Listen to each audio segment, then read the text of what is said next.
Hello sir ನಮಸ್ಕಾರ ಹೇಳಿ. Sir ನಮಸ್ತೆ, ಅದೊಂದು ಟಾಟಾ ಇಂಡಿಕಾ ಒಂದು ಗಾಡಿ ಕಳ್ಸ್ಕೊಡಿದ್ರು. ಹೌದು ಸರ್. ಮಾಡಲ್ ಎಷ್ಟು ಗಾಡಿ ಇದು? 2002 ಸರ್. ಓನರ್ ಎಷ್ಟಾಗಿದ್ದಾರೆ? ಓನರ್ ಇವಾಗ ಮಾಡಿಸ್ಕೊಂಡ್ರೆ ಫೋರ್ತ್. ಡಾಕ್ಯುಮೆಂಟ್ಸ್ ಎಲ್ಲ ರನ್ನಿಂಗ್ ಇದೆ? ಎಲ್ಲ ರನ್ನಿಂಗ್ ಇದೆ. FC 3 ವರ್ಷ ಇದೆ. ಹ್ಮ್. ಇನ್ಸೂರೆನ್ಸ್ ಫ್ರೆಶ್ ಇದೆ. ಗಾಡಿ ರನ್ನಿಂಗ್ ಎಷ್ಟಾಗಿದೆ ಇದು? ರನ್ನಿಂಗ್ 1:35 ದಿನ ಓಡುತ್ತೆ ಸರ್. ಓನರ್ ಎಷ್ಟು ಅಂದ್ರೆ ಅಣ್ಣ? ಇವಾಗ ಮಾಡಿಸ್ಕೊಂಡ್ರೆ 4. ನಾಲ್ಕು. 5 5 ಐದು ಹೋಗ್ತಾರಾ? 5 ಓನರ್. ಗಾಡಿ 1:30 ಹೊಡಿದ್ಯಾ? 1:30 ಓಡಿದೆ. ಇಂಜಿನ್ ಚೆನ್ನಾಗಿದೆ ಗಾಡಿದು? ಇಂಜಿನ್ ಚೆನ್ನಾಗೈತೆ. ಇಂಜಿನ್ ಕೆಲಸ ಮಾಡಿಸಿದ ಗಾಡಿ? ಸರ್ ಇಂಜಿನ್ ಕೆಲಸ ಏನಾದ್ರು ಮಾಡಿಸಿದಾರೆ ಗಾಡಿ? ಏನು ಮಾಡಿಸಿಲ್ಲ ಸರ್.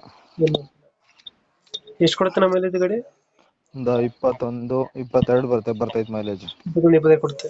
ಹ್ಮ್. ಫೀಚರ್ಸ್ ಏನೋ ಗಾಡಿ ಇದೆ? ಸ್ಪೀಕರ್ಸ್ ಸಿಸ್ಟಮ್ ಇದೆ. ಹ್ಮ್.